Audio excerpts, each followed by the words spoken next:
What's going on, y'all? Thanks for checking in with Callie. Please subscribe if you haven't. So this is probably the most impactful win for the Clippers this season because, they played Minnesota a couple times this season and they've been unsuccessful because Minnesota's size is a problem for not only the Clippers, it's a problem for a lot of teams. Because they got, Gobert, they got Naz Reid, and they got Big Cat down there, the paint, how they can pretty much utilize them at their disposal. And, when Cat is knocking down threes the way he was, shooting well this game, along with the other two games, it just makes it hard for the Clippers to actually, attack them the way they want to defensively and get more, transition possessions and things like that. So, when you're playing this team, the Timberwolves, you got to kind of strategize within the game. You can't just have one plan going in playing against them. You got to be able to make adjustments against a team like this because you're outmatched physicality wise in regards to size. And not only they have size, they got some of Cat can shoot, some of their size can actually shoot a little bit. Naz Reid is not too awfully bad. Cat can shoot very well. Now, Gobert can't shoot like that. He's more in the paint, but he is a rim protector. So it's he makes up for what he doesn't do offensively on the defensive end. But either way, I still think it was one of those games where I think the Clippers really had to dig deep. And, with James Harden going 0 for 10 and Paul George going 5 for 16, it's still to me, they still contributed. To me, they still had a presence in the game, within the game. And I thought that was huge because, PG, even though him not shooting well, he played some pretty solid defense at times in the games where it actually helped and propelled the Clippers to, go forward with it because it was just one of those real drawn out, scoring games, 89-88. That's one of those games like in 2001, 2004, 3 or something, 2002, one of those type games way back in the day. It had one of those type feels, and it had really a playoff type feel, atmosphere within the game, if you ask me, based upon how it went. And, I think even though James Harden went 0 for 10, he still had an impact in the game as well because he had 10 assists. And that is what you want out of your point guard. Of course, you want your point guard to shoot better and things of that nature, but contributing in some type of way, some form of fashion is always huge, especially in a game like that, because, it really made a huge difference that the fact that he kept his focus in regards to, okay, I'm off, I'm not shooting well, but I do need to get myself going because, this is a game that we need to win. And, there's other ways I can contribute as a player to help us win. And that's huge, coming from somebody like James Harden.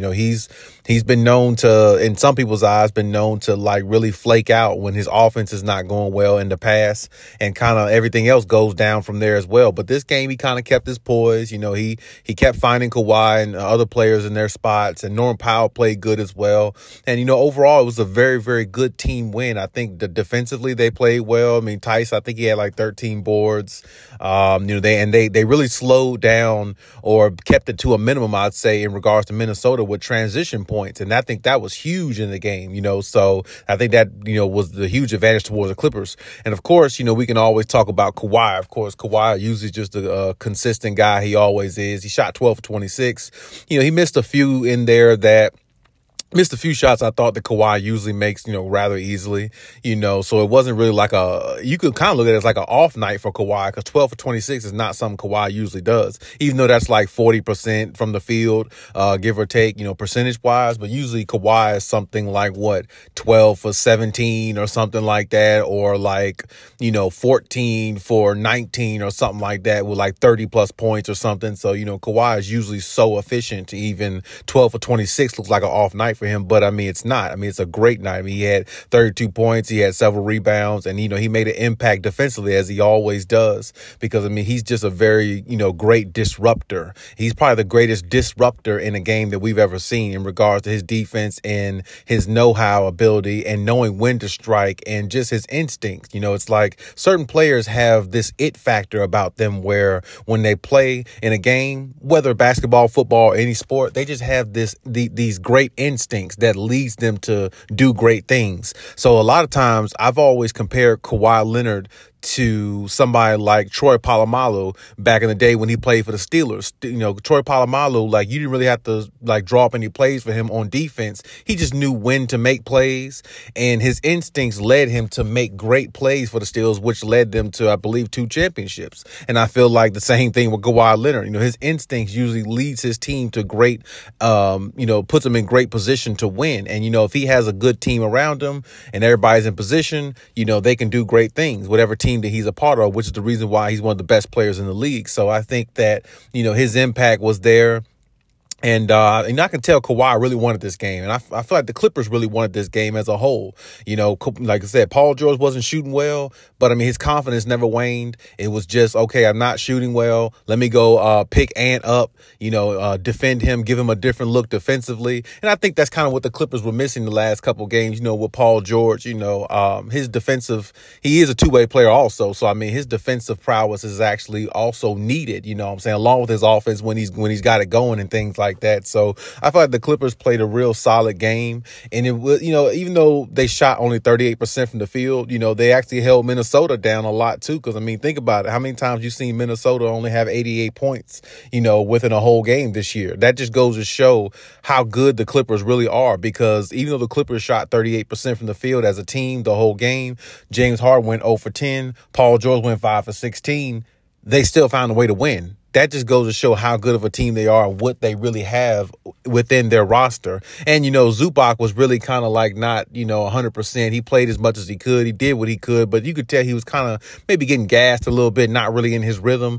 how he was. So they kind of like worked his way back into his rhythm as well. So it's like, they were kind of ailing a little bit in regards to where they were. But I mean, and they start off the game so slow, because I think it was like they was up by like 15 or 16, like 23-7 or something like that. I can't remember specifically the score, but I mean, the Clippers were down in the beginning, and it's like the Minnesota Timberwolves came out with that energy, and it's like the way it looked from the beginning of the game to start, it's like, oh, well, the Clippers might be in one of those situations where it's like, man, they could get blown out this game. You know what I'm saying? I felt like Minnesota was going to try to make a huge resounding statement, against the Clippers, but it actually transpired in the opposite effect, because the Clippers, as the game went on, just wore them down defensively, kept coming at them, fighting their way through screens, being a little bit more physical. And like I said, Tice getting those rebounds and them just being a little bit more defensive ready. I think that really,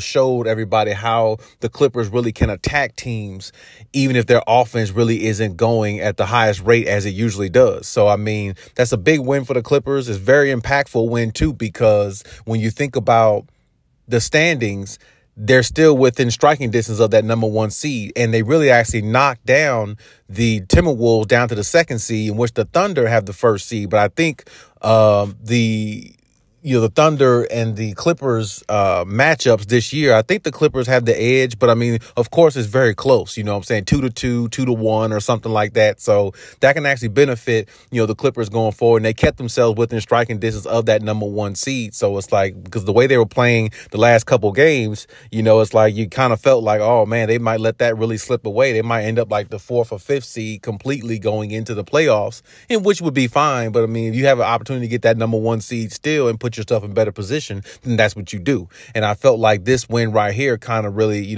kept them alive within that number 1 seed type, standings, potential. So I thought it was a huge win, very impactful for the Clippers. And I feel like this is the win that's kind of like going to boost their confidence again, because after the All-Star break, they've been playing kind of, sporadic, up and down a little bit, not really consistent. But I feel like this is a win that they're going to utilize and kind of like build off top of this one, especially against a team like Minnesota, who they struggled with the first 2 matchups that they had against Minnesota. But either way, the Clippers came out with a victory, and, I feel like the Clippers found something against Minnesota, even though it was a very ugly win, but they found something, they found something in regards to being, gritty and really focus more on the defensive end when you play against the Timberwolves. Offense is fine, but you're not going to get but so much offense, maybe because of their length, McDaniels and all them, Naz Reid, all the guys they have, guarding Kawhi's and PG, they're going to get their shots off, but I mean, it's going to be a little bit difficult built because of the size differential